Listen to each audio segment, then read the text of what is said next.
안녕하세요. 좋은 아침입니다. 오늘도 복된 하루 하나님께서 우리에게 선물로 주신 줄 믿습니다. 오늘 나눌 하나님 말씀은 창세기 17장 15절에서 19절 말씀입니다. 내 아내 사례는 이름을 사례라 하지 말고 사라라 하라. 내가 그에게 복을 주어 그가 내게 아들을 낳아주게 하며 내가 그에게 복을 주어 그를 여러 민족의 어머니가 되게 하리니 민족의 여러 왕이 그에게서 나리라. 아브라함이 엎드려 웃으며 마음속으로 이르되 100세 된 사람이 어찌 자식을 낳을까?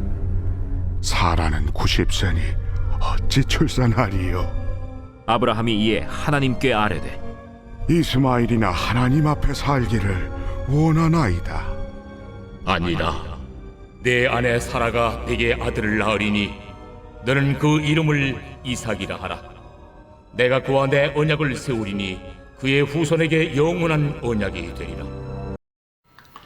네, 계속해서 창세기 17장 말씀 지난 주일부터 계속 이어지고 있습니다. 아브라함이 99세 때 하나님께서 아브라함에게 나타나셨죠.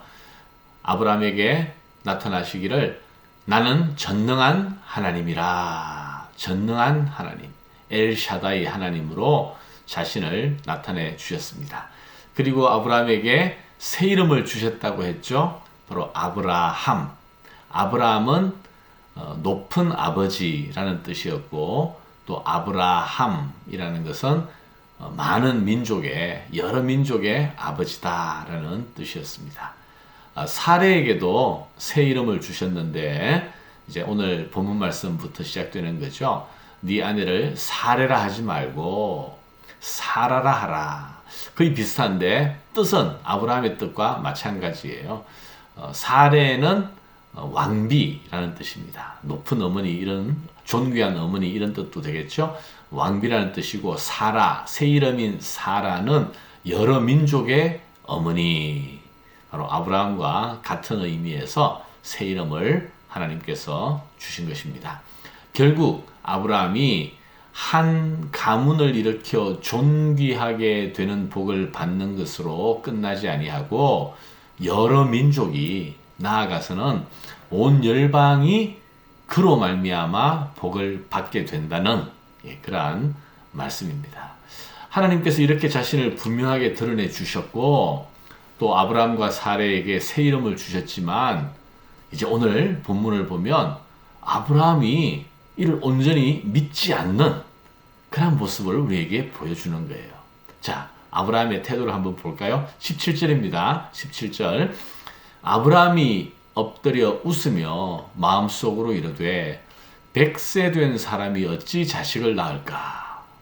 사라는 90세니 어찌 출산하리요? 하고, 자기는 이제 100세인데 어찌 자식을 낳을까? 또 아내인 사라는 90세인데 어찌 출산을 할 수 있겠는가? 말이 안 된다는 거죠. 한마디로 불가능하다는 것입니다. 그러면서 한마디 이렇게 덧붙여요. 18절. 아브라함이 이에 하나님께 아뢰되 이스마엘이나 하나님 앞에 살기를 원하나이다.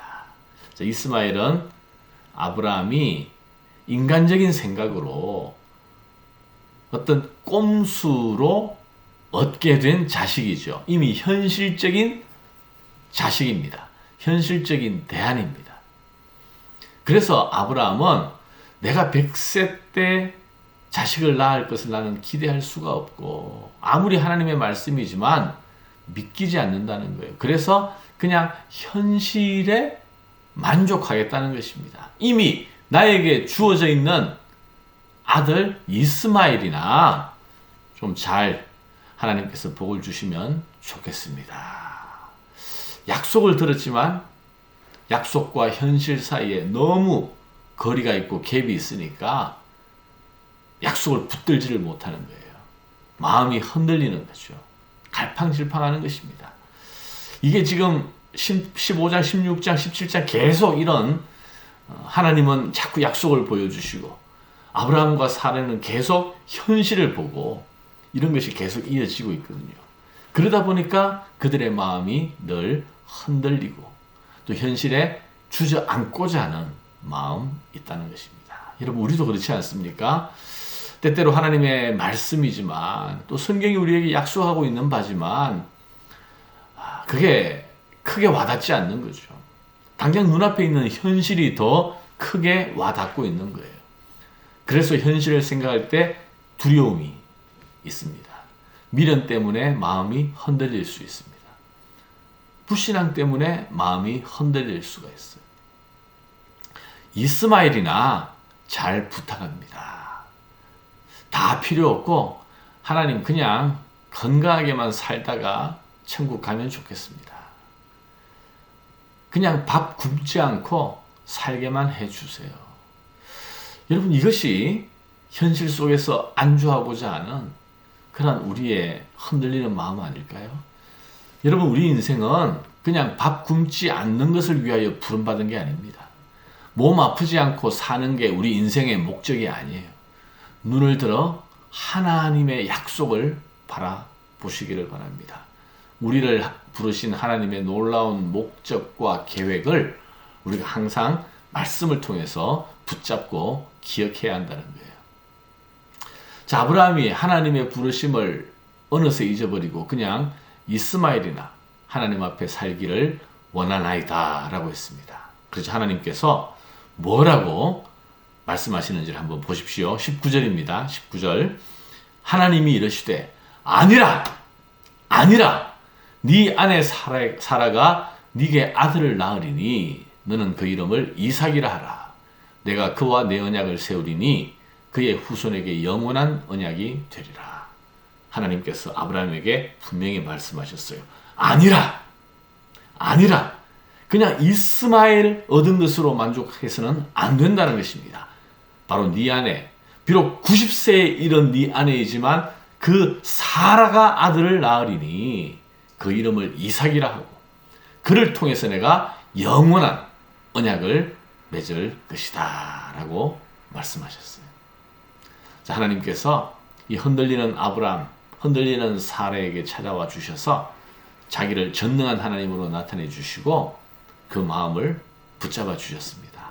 아니라 바로 네 안에 사라를 통해서 내가 내 언약을 이룰 것이다. 약속과 현실 사이에 그 큰 간격 속에서 마음을 잡지 못하는 흔들리는 아브라함, 바로 하나님께서 그 마음을 다시 한번 확고히 붙잡아 주셨습니다. 자, 여러분, 또 새로운 하루를 시작하지만 혹시 여러분 마음에 흔들리는 마음이 있습니까? 우리 마음이 흔들릴 때 기도하십시오. 아브라함을 붙잡아 주셨듯이 하나님, 제 흔들리는 마음도 붙잡아 주십시오. 내가 현실에 안주하지 않게 하시고 현실에 치여서 영원한 하나님의 나라와 그 뜻을 잊어버리지 않도록 하나님 도와주시옵소서. 먼저 그 나라와 그 일을 구하게 하여 주시옵소서. 현실을 넘어서 약속을 붙잡을 수 있도록 하나님 오늘도 저를 강하게 붙잡아 주시옵소서. 엘샤다이의 하나님, 전능하신 하나님을 굳게 신뢰하며 하루를 시작하겠습니다. 이렇게 기도하며 하루를 시작할 수 있기를 주님의 이름으로 축원합니다. 기도하겠습니다. 하나님 감사합니다. 오늘 엘샤다이 하나님께서 아브라함에게 찾아와 주셨을 때에 아브라함이 믿지 못하고 그냥 웃으면서 이스마엘이나 잘 되게 해주세요. 이렇게 현실에 안주하는 나약한 그러한 고백을 했습니다. 그때 하나님께서 아니라 네 아내 사례를 통해서 내가 그 뜻을 이룰 것이다 라고 분명히 말씀해 주셨습니다. 하나님, 우리도 흔들리는 마음을 이 현실 속에서 잡지 못하고 때때로 하나님의 말씀과 약속을 신뢰하지 못할 때가 있습니다. 오늘 혹시 우리의 마음이 그렇지 않습니까? 아브라함을 찾아가 주셨듯이 우리 마음을 찾아와 주셔서 다시 한번 굳게 말씀 위에 설 수 있도록 인도하여 주옵소서. 눈을 들어 하늘을 바라보게 하시고 먼저 그 나라와 그 뜻을 구할 수 있는 믿음 되게 하여 주시옵소서. 예수님 이름으로 기도하옵나이다. 아멘.